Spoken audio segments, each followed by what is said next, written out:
Okay, welcome to the deep dive. Today we're jumping into a really interesting note someone shared. It's about fish keeping. That's right. Specifically, we're tracking the development of some Jewel Cichlid fry. Baby fish, basically. And there's some big news from the observation, right?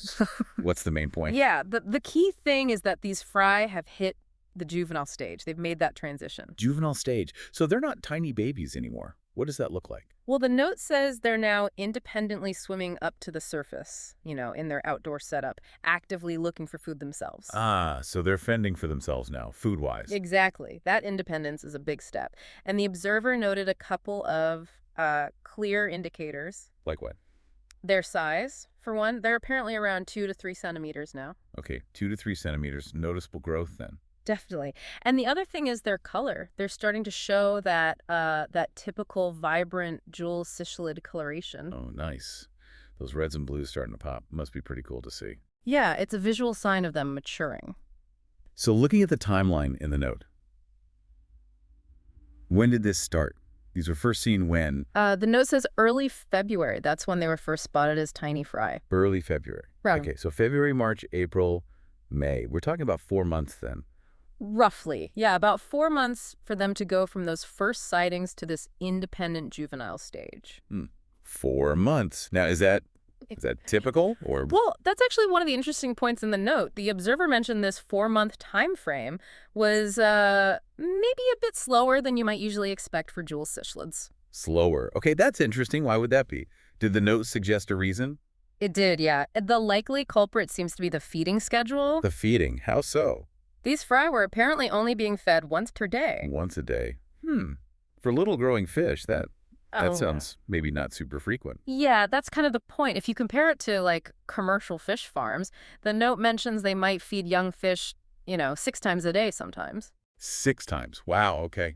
Big difference. Huge difference.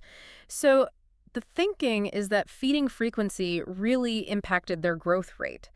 Young fish just have these incredibly high metabolisms, right? They need constant energy for all that growth. Right. Makes sense. More food, more often, means faster growth. Yeah. Less food, slower development. Pretty much. It shows how something quite basic, like the feeding routine, can really change the timeline. So summing that up, 4 months to juvenile, a bit slow, probably because of that once-a-day feeding. What happens next for them, according to the note? Well, even with the slightly slower start, the expectation is they'll hit sexual maturity, basically become adults, in about another 4 to 6 months. Okay, so still on track for adulthood relatively soon. Seems like it. And now that they're juveniles, feeding themselves, I guess their diet can change. They're bigger now. Exactly. The note mentions that the observer can now switch them over to larger fish pellets. Ah, okay. Makes sense. Better nutrition for their size now. Right, supports that next stage of growth towards maturity. So when you look at this whole process described in the note, the fry, the 4 months, the feeding impact, what's the sort of main takeaway for someone listening? I think it really highlights just how important those specific care details are. Like how often Yeah. you feed something can fundamentally alter, how quickly it develops. It's a really clear cause and effect example. Yeah, definitely. You see the input feeding frequency and the direct outcome growth rate. Precisely. And that kind of leaves us with a broader thought, doesn't it? Yeah. Something seemingly simple, like feeding frequency, makes such a difference here. It makes you wonder what other subtle, maybe overlooked factors might be shaping development or outcomes in other areas. Good question. Whether it's in nature or maybe a project you're working on or even just personal growth stuff.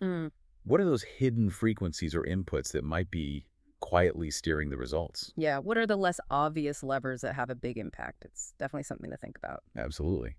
Well, thanks for diving into this note with us. My pleasure.